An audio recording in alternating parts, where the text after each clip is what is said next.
राना साहब, आपने खुद पीटीआई को मुज़ाकरात की दावत दी, मुज़ाकरात क्यों नहीं हो पा रहे?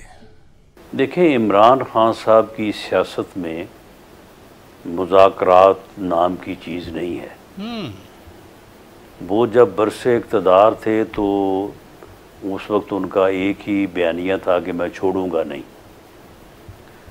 और अब अगर वो यानी अपोजिशन में है तो अब भी उनका यही है कि जी मैं किसी पॉलिटिकल पार्टी से या पॉलिटिकल फोर्स से या अपने मुखालफिन से मैं बात नहीं करूँगा।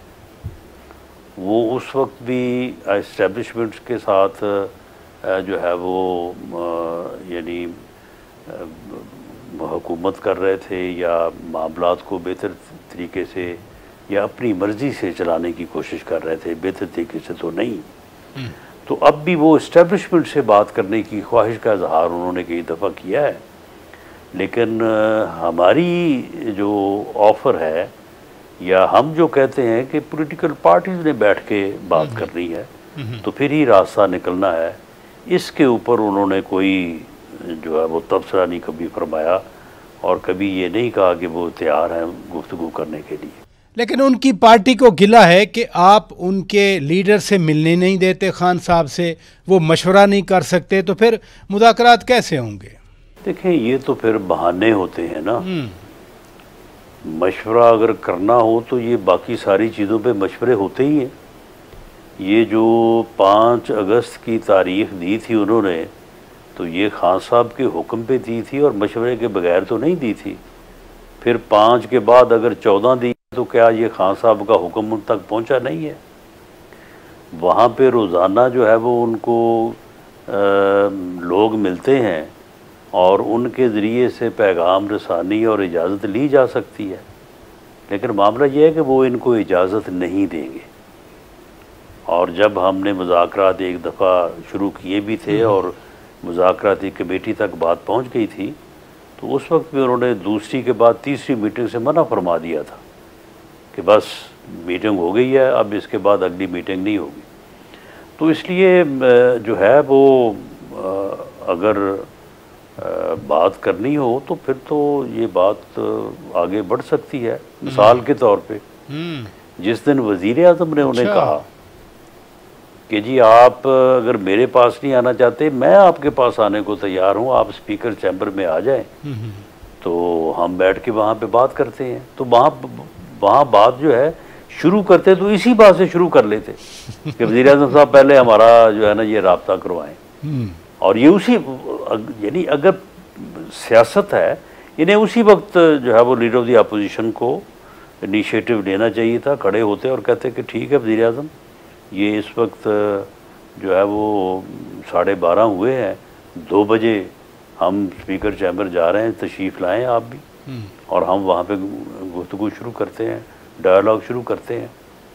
और जब शुरू करते तो कहते कि जी हमें सबसे पहले जनाब हमें ये रिसाई लेके दें, हमें मुलाकात करवाएं, उसके बाद फिर इन इश्यूज़ के ऊपर हम बात करेंगे। तो अब अगर राना साहब, अब अगर पीटीआई अब कहे वज़ीर आज़म साहब फिर मुलाकात करवा देंगे? देखिए, मैं इसमें वज़ीर आज़म साहब को किसी बात का पाबंद तो नहीं कर सकता। जिस दिन वज़ीर आज़म, जिस दिन बजट पास हुआ है उस दिन दोबारा वज़ीर आज़म इनकी जो है वो सीटों पे तशरीफ़ ले गए और उनको जाके कहा कि देखें हमें आपस में बैठना चाहिए और हमें इश्यूज़ को रिज़ॉल्व करने के लिए गुफ्तगू करनी चाहिए। तो उसका भी उन्होंने कोई जो है वो जवाब नहीं दिया। हाँ, मीडिया में ये कहते रहते हैं कि जी हम ये नहीं करते, ये वो नहीं करते। भाई अगर मुज़ाकरात करने हैं तो फिर जो है वो किसी बात पे भी बात की जा सकती है। ये कोई ज़रूरी है कि इन्होंने मुलाकात से मुज़ाकरात शुरू करने हैं? मुलाकातें होती रहेंगी, ये इस मुल्क के मफाद से बात शुरू करें, अवामी मसाइल से शुरू करें, ये महंगाई से शुरू करें, बिजली के बिलों से शुरू करें, ये चीनी की कीमत से शुरू करें। कोई एक इशू है?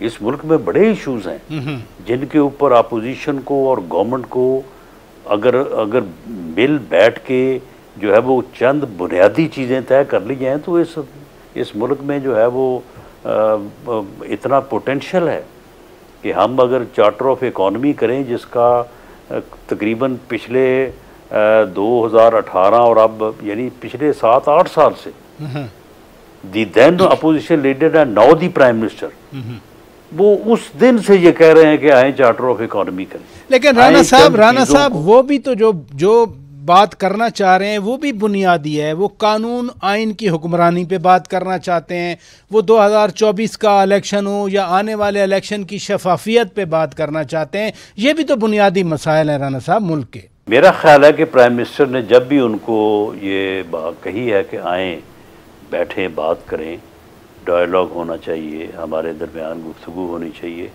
उन्होंने कभी कोई कंडीशन नहीं लगाई कि जी इस पे बात करेंगे और इस पे नहीं करेंगे।